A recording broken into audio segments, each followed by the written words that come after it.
Թեպետ գետ Թեպետ գետը գտնվում է Հայաստանի և Վրաստանի տարածքում։ Նրա երկարությունը 176 կիլոմետր է,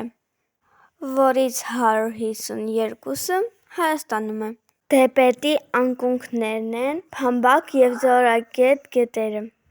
Թեպետի գետաբերանն է վրացական Խրամ գետը։ Հոսում է հիմնականում նեղ և խորը կիրճերով։ Անձրևների ժամանակ հաճախ նրա ջրերը դուրս են գալիս իրենցունից և մեծ ավերածություններ են պատճառում։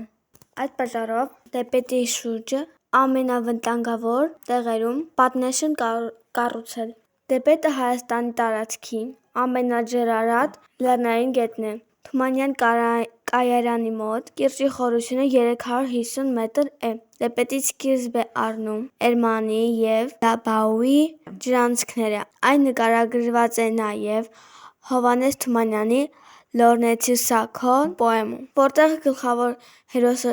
խելագարվում է այդ կիրճում գիշերը միայնակ լինելով։ Թեպետ գետը հզոր հոսանք և մի քանի վտանգավոր հատվածներ ունեցող արագ լեռնային գետ է։ Այն համարվում է Հայաստանի ամենաջրարատ գետերից մեկը։ Ափերին կարող եք տեսնել մի քանի հնագույն վանքեր, որոնք այսօր պատմական հուշարձաններ են, օրինակ՝ Միջնադարյան Սանահինի կամուրջը, Աղբատը, Ախթալա, Քոբայր, Քառասնից մանկանց վանքը, Բարձրաքաշ, Սուրբ Գրիգոր եկեղեցին և այլն։